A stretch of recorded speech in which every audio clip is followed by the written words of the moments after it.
Hello everyone, this is chapter 10.4, which is a discussion on the determinant of a square matrix.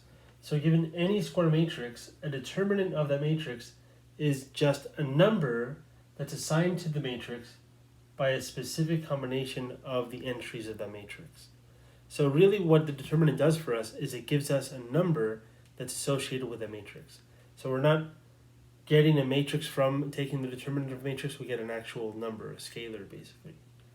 So we'll actually see what this specific combination is in a little bit. In fact, we'll see for 2x2s right away what it is. But for 3x3s and so on, the actual combination of what we're looking at becomes a little more complicated. But we'll see that in this video for sure. Now, as far as notation goes, we can use DET for short for determinant. So this is determinant of the matrix A, or you can use these absolute value symbols. Doesn't mean the determinant will be positive. Determinant may still be negative. But this notation just means determinant of the matrix. So now for 2x2s, the determinant of the 2x2 A, B, C, D is just the combination AD minus BC. And that should look familiar to us. That's really the denominator we got from the shortcut we found for the inverse, multiplicative inverse of a 2x2 matrix. And notice here I'm writing straight lines instead of brackets. That means determinant of the matrix whose entries are these. And really the pattern you should kind of see is we're multiplying these two minus multiplying these two. So the main diagonal that you actually see ones on in the identity matrix minus the other diagonal, the non-main diagonal. Okay, so now as an example, I want to find the determinants of the following. I'm using different notation to kind of throw you off, but that's not going to throw anyone off, of course. So let's see. The first one's going to be kind of simple. So again, we're just doing this diagonal multiplied minus this diagonal multiplied. So let's see if we can do it. I know we can. So we get 2 times 2, that's 4, minus 1 times negative 3 is negative 3. And notice double negative is positive, so this ends up being 7. So the determinant of this matrix is 7. Now exactly what this number means isn't very obvious. It actually does correspond to something I may touch on later. But to be quite honest, we don't really care what it stands for or what it signifies really. But instead, we'll actually look at a good application of determinants in 10.5 that will relate back to system of equations. And it's a really nice application, of course. But you need to have an understanding of determinants, which is why there's motivation for finding the determinants of a matrix. At first, it seems very abstract, but believe me, in due time, you'll kind of see that the determinants are really used all the time. Okay, and so now for this one, finally, we're going to do the same exact thing. This diagonal multiplied minus that one multiplied. Of course, we get fractions, so just kind of hang tight with me. So 1/3 times 1/4, of course, is 1/12. Minus 1/6 times 5/2 is 5/12, but it's negative, so it's minus negative 5/12. And notice the double negative is positive, so that's really 1 plus 5, which is 6/12. And that reduces to 1/2, actually. So that wasn't too bad. Nice. Okay, so now we're going to take a look at exactly what it means to find the determinant of a larger dimension square matrix, so a 3x3, 4x4, and so on. And as it turns out, the definition we'll see kind of reduces down to smaller dimensions. In other words, we're just going to take a look at one particular type of combination, and that'll be applied to any dimension beyond 2. All right, so before we actually discuss the specific combination of entries to find the determinant of a matrix of higher dimension than just 2x2, we need to look at what are called the minor and cofactor for a matrix at a particular entry. Now I know this sounds complicated, but just kind of bear with me and believe me, in practice it's not too bad. So the minor Mij of entry Ij of a square matrix, of a square matrix, okay, is the determinant of the matrix resulting in deleting the ith row and jth column. And then from there, the cofactor of Ij is negative 1 to the I plus j times that minor Mij, Mij. So now what I want to do is find all cofactors for this particular matrix. Now I know I just kind of said a lot of words here and it didn't really make too much sense, but first off, let me say this. Mij is a determinant, so it's a number. Now it's a determinant resulting in deleting these rows and columns. So remember how the notation for entries of a matrix works. Aij is the ith row, jth column. So for example, here for this matrix, the entry, I don't know, A13 is, well, it's the entry with the first row and in the third column. So first row, third column is -1.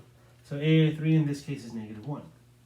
So in that case, M13 is the determinant of the matrix that you get after deleting, well, the row and the column for this entry.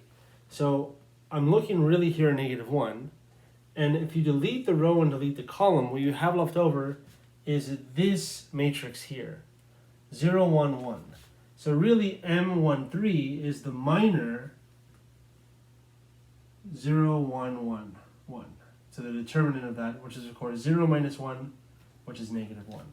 So that's the minor. So you can kind of see why it's called a minor, because basically it's the determinant of a smaller matrix that lies within that matrix.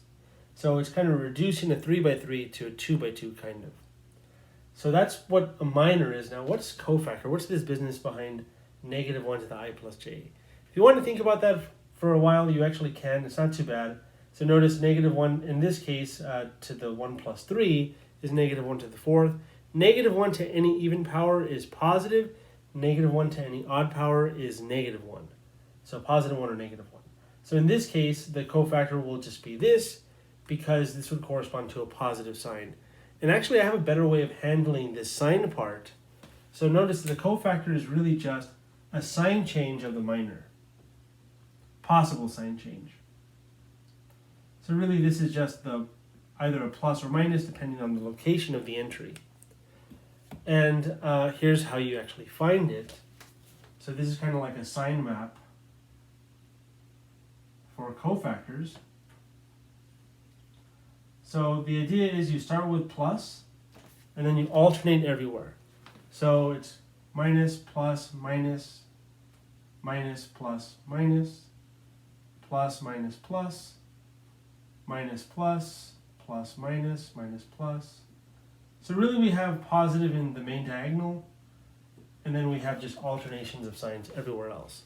So in fact, here we can clearly tell that -1 would land, according to this map, on a positive number, because it's positive, negative, positive. So that means we don't change the sign of the resulting minor. So notice it's coincidence, not coincidence, but it coincides with what I was saying earlier. The -1 to the 1 plus 3, in this case -1 to the 4, would be +1, so we wouldn't change the sign of the minor when finding the cofactor. Okay, good. So now, I'm asking you for a lot here. I'm asking to find all cofactors of this. Now, since there are 9 entries in a 3 by 3 matrix, and there's a cofactor for each entry, really I'm asking to find 9 things. But it's fine, I'll do it. Let's just kind of bear with me. So first, let's kind of go with our labeling here. So I'm going to find C11, then C12, C13, then C1, well, I guess we're done with C1. So now it's going to be C21, C22, C23, and then C31, C32, and C33. So I hope we're getting the hang of this notation. Again, the first number represents the row you're in, and the second number represents the column you're in. So I really don't want to do too much highlighting of these rows and columns and entries, because honestly, to erase that highlight would be kind of much. But I'm just going to start with the first one, and I'll highlight it, and you'll see what I mean. So for 1-1, we go to the 1-1 entry, and we basically delete the row it corresponds to and the column it corresponds to. And in doing so, what we're left with is this 2 by 2 matrix.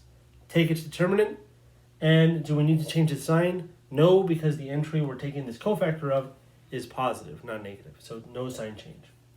Okay, good. So now the determinant here is going to be 5 minus -2, so it's 5 plus 2, which is 7. Again, no sign change. C12 is in the first row, second column. So I guess highlighting isn't too big of a deal the way I'm handling it, so that's okay. So again, first row, second column now. First row, second column.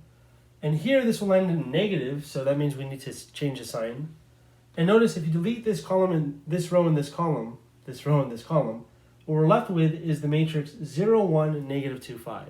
So the minor is the determinant of 0, 1, negative 2, 5, like this. And if we take the determinant, we get 0 minus negative 2, which is positive 2.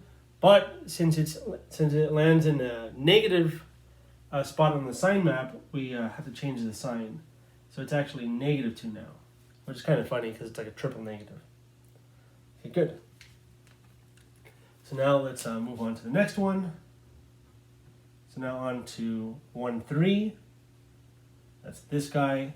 So if you delete these, you get, well, the one we actually just did before. So it's a 0, 1, 1, 1. Its determinant would be 0 minus 1, so it's negative 1. There's no sign change because it lands in the positive, so it's negative 1. All right, so now I'm going to do the rest. I'm going to try to do them a little quicker just to speed up this process, and if you want to slow down and try it on your own pace, you can do that as well. So now I'm not going to highlight just because it takes too much time. So notice for 2, 1 is going to be this one. If you cross those out, you get 2, negative 1, 1, 5. That's going to be 10 minus negative 1, which is 10 plus 1, that's 11. There's a sign change there, so it's negative 11. 2, 2 corresponds to this one. If you cancel the row and column here, and take its determinant, it's 15 minus negative 1, which is 15 plus 1, which is 16. There's no sign change because in the middle it's positive. Okay, 2, 3, that's a negative, so we'll need to take a sign change because it lands in a negative. All right, and if we delete this row and this column, we're left with, well, let's see, that's 3, 1, 2, 1. So it's going to be 3 times 1 minus 2 times 1. So it's 3 minus 2, that's 1. But then there's a sign change, so that's negative 1. Great. So now, well, now we're in the third row because the first number here in the subscript is 3, and that corresponds to the row you were in. So now we're going to go here, here, and here. So selecting this one, we'll cut these two off. And if we take the determinant of that, what's left over, it's going to be negative 4 minus negative 1, which is negative 4 plus 1, which is negative 3. And that lands in a positive, so it's just negative 3 with no sign change. Here, if we cut these two off, we're left with, let me write it out, 3, 0, negative 1, negative 2. Its determinant is negative 6 minus 0, so that's a negative 6, but this entry is in a negative position on the sign map, so it changes to positive 6.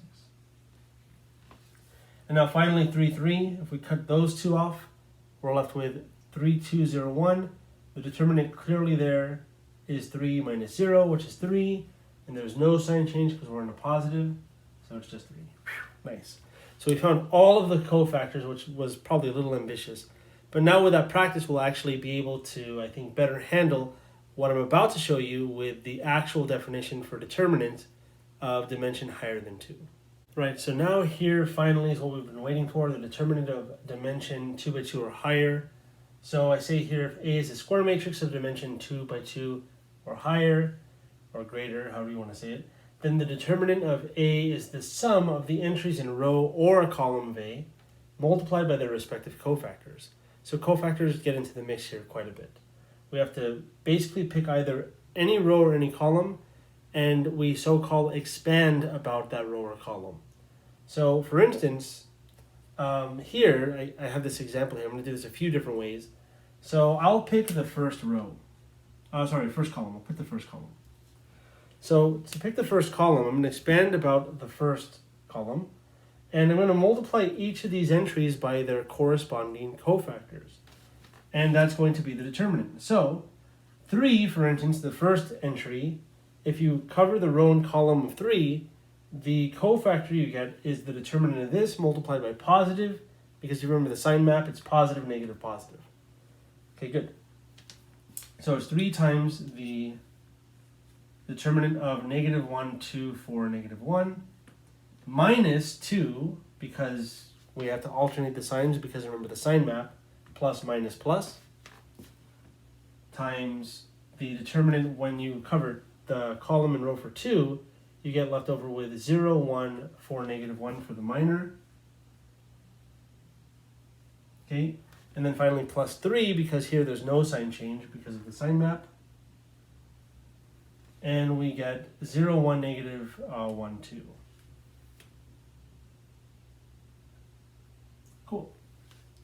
So again, I said I would do this a few ways, and we should get the same answer no matter what. Now, if we take the determinant of each of these, because now we have 2 by 2 determinants to do, so it's not too bad. That times that minus that times that, and so on. Let's see what we get. So here we get 3 times, that's going to be positive 1 minus 6. So it's going to be negative 5. Minus 8. There we go. So that's negative 7. There we go. And then negative 2. That's going to be 0 minus 4. So it's negative 4. Plus 3 times 0 minus negative 1. So it's positive 1. So we have negative 21 plus 8 plus 3. That's 11. Negative 21 plus 11 is negative 10. So the determinant for this matrix should be negative 10. Now again, you can expand by any column you want or any row you want. I just chose, well, the first column. You could choose the first row if you'd like. And in fact, really, you should choose a row or column that contains a 0 if there's a 0. Because there'll be less expanding to do. So for instance, had we chosen, let's say, the second column, for instance, or I guess you could choose the first row, but I want to change it up a bit. So let's choose the second column. We're going to multiply these numbers, 0, negative 1, and 4, by the corresponding cofactors. Now remember, cofactors are a sign change of the minor depending on the location. So notice, 0, negative 1, and 4 correspond to negative, plus, and minus, negative, plus, and negative on the sign map. So just to give you an idea, for the sign map for 3 by 3, it's plus, minus, plus, minus, plus, minus, plus, minus, plus. So expanding along the second column gives you a sign change of negative, positive, negative, like that. So this is going to be negative, positive, negative, like that. And now if we only worry about the minors, the first minor is 2, 1, well, 2, 2, 3, negative 1. Sort of like that. And for negative 1, this one now, its minor is 3, 3, 1, 3, negative 1. I'm just going to write it out. 3, 1, 3, negative 1. Good. And then for the last one, for 4, it's 3, 1, 2, 2. Perfect. And what do you notice? You notice the first one doesn't really matter because it's 0. 0 times anything, no matter what this resulting determinant is, will be 0 regardless.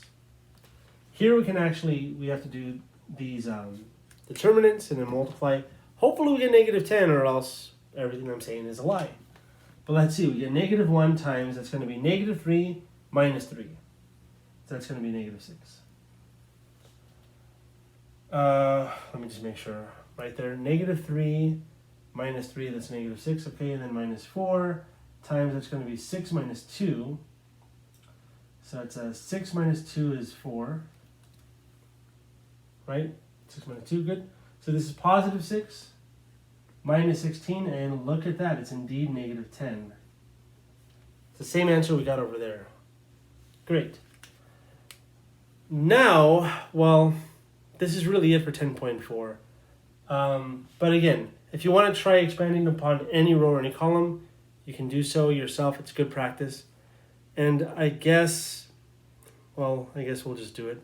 I'm going to find the determinant now of a 4 by 4 matrix. And yeah, it's a lot of work. Oh, you know what? Actually, before I continue, there's actually a shortcut I want to show you for 3 by 3. So actually, before we move on to the 4 by 4 example I want to do, because we will do that, I'm going to show you a shortcut that there actually exists for 3 by 3s. Okay, so I've cleaned some things up here. And, the shortcut I want to show you actually has a name. It's called the rule of Saris. I believe that's how you spell it, rule of Saris. And it's pretty cool. It can only be used for 3 by 3s, of course. And what you do is you look at the first 2 columns and you repeat them. So you copy and paste them over to the left. So 3, 2, 3, 0, negative 1, 4. And then think of what you do for determinants of 2 by 2s. You do this minus that, right? This multiply minus that multiply. We're going to do the same thing, only with like a 3-claw action. So this times this times this, this times this times this, this times this times this, and then minus the other way around. So first let's do this one and see what we get. So for each of these we need to add those together. So we're going to get, these multiplied will be positive because there's double negative, so that's going to be 3, plus 0, plus 1 times 2 times 4 is 8. Good. And now we're done with that, so we have 3 things added, minus, Now we're going to multiply the other way around, so doing a 3-claw scratch like that, I guess. That times that times that, that times that times that, and that times that times that. Great, so now we get negative 3 for the first guy, and then plus 4 times 2 is 8, and then 8 times 3 is 24. Perfect. And then plus 0, because we have 0 there, and multiplying by 0 just poisons the whole thing, basically. So notice we get 11 minus, let's see, this is going to be, that's negative 21, it's 21, so it's negative 21. And 11 minus 21 is indeed negative 10, perfect. So this method isn't necessarily shorter, well, I mean, it's called a shortcut for a reason. It is shorter, but it's good to know all of the methods. In fact, the method I showed before this is the actual way of doing it. This is just a shortcut, and this only works for 3x3s. So what we're about to see right now for a 4x4, we're going to have to do it the definition way. Once we reduce to 3x3s, we can use this rule, I guess, but we'll have to see when we get there. So let's take a look at that example right now. Right, so now for this last example, we have this 4x4 matrix that we want to find the determinant of. And let me just say right away that there's a class called linear algebra that most of you will take. And linear algebra discusses matrices in more detail. And we'll find out there's a lot of really, really nice properties of determinants that will allow you to calculate determinants easier. In fact, there's one really nice property that I'm just going to say a lot. It's not a property, but it's kind of like a theorem. It basically says that if you apply row operations, so that this is an upper triangular form, so we have a lower triangle of zeros, kind of like we've seen with a row reduced echelon form, or I guess just row echelon form, then multiplying the diagonals of the entries once it's reduced like that will just straight up give you the determinant. So I'm not going to do that because I haven't shown you that, but I'm just saying it out loud, I guess. Okay, so sorry for the digression, it's just something that's kind of interesting to me. Now what's really nice about this matrix, so we have 2 zeros right here. And that's telling me that I want to expand along this column. Remember, we can expand along rows too. We haven't done that, but again, you can try that on your own if you like. But I want to expand along this column because we have these 2 zeros here. So notice we're going to have negative 4 multiplied by cofactor. And by the way, if you want to just kind of draw an associated sign map, we can. There we go. Plus, minus, minus, minus, plus, minus, plus. So it's kind of like a checkerboard of plus and minuses, basically. And we're using this guy here for the third column. So we have positive, negative, positive, negative. So no sign change, so it's still negative 4. The next one will be a sign change, so it's going to be negative 3 times that minor. And then for the zeros, we don't even need them because if we're adding 0, we're just going to get 0 plus 0 for those, and it doesn't really do anything. So in reality, we only have to take, at least expanding along this one, to kind of keep that in mind, we only have to really do 2 3x3 determinants. So it's not too bad. Okay, so let's see what we get left over. So if we block out negative 4, I see the column in the row for negative 4, that is.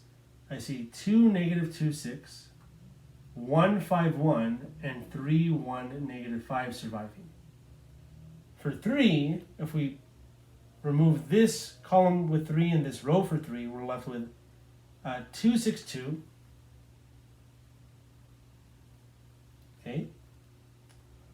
And 1, 5, 1. And then 3, 1, negative 5. Okay, no zeros here anymore, so now we just have to take the determinants of these 3x3s and expanding no matter which one we pick. I don't think there's going to be a difference for each one because, again, there's no zeros left over. So, in fact, you know what? I'm going to use rule of stars here. Might as well. So, let's take a look.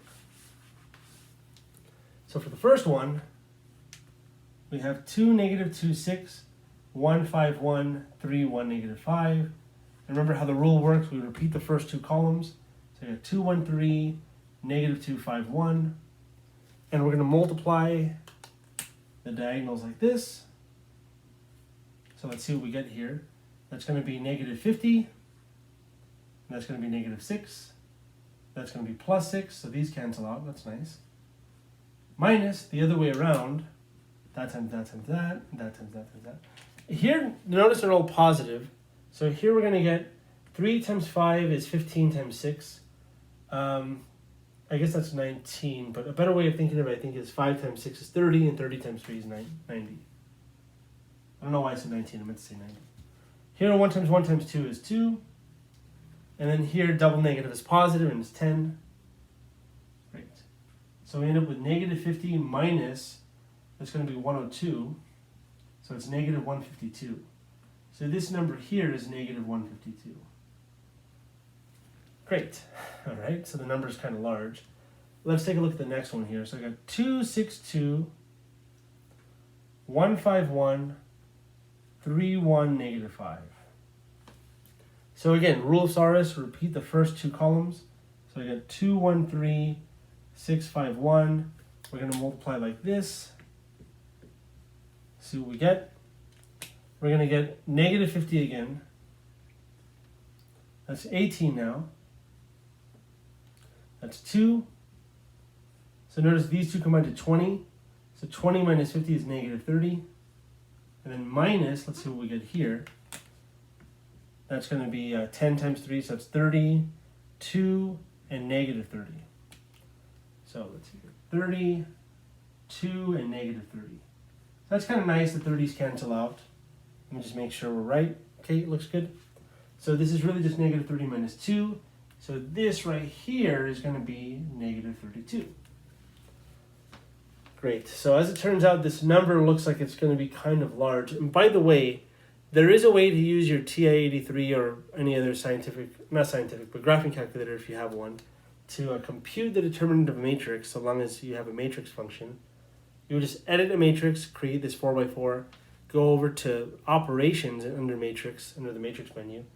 And the first option for TI-83 plus and above, anyways, is determinant. So then you would take the determinant of that matrix that you edited, and you can check to see that we indeed get what we're about to get. So let me erase some of the work here. And what we're left with now is negative 4 times negative 152 minus 3 times negative 32. Now this is going to be positive, that's going to be 96. And this is positive, 4 times 15 is 660, so that's 600. And 4 times 2 is 8, so that's 608. And these combine to, well, let's see. I guess it's going to be 704, it looks like. So that's what I'm getting anyways. Right? Yeah, 8 plus 96 is 104, and then 104 plus 600 is 704. It's a pretty large number, but I don't see it being wrong as long as we didn't make any mistakes anywhere. But in any event, you can try it on your own. You can also try to check using your calculator with the way I mentioned. And yeah, that concludes 10.4. Thanks for watching. I'll see you in the next video for 10.5. See you then.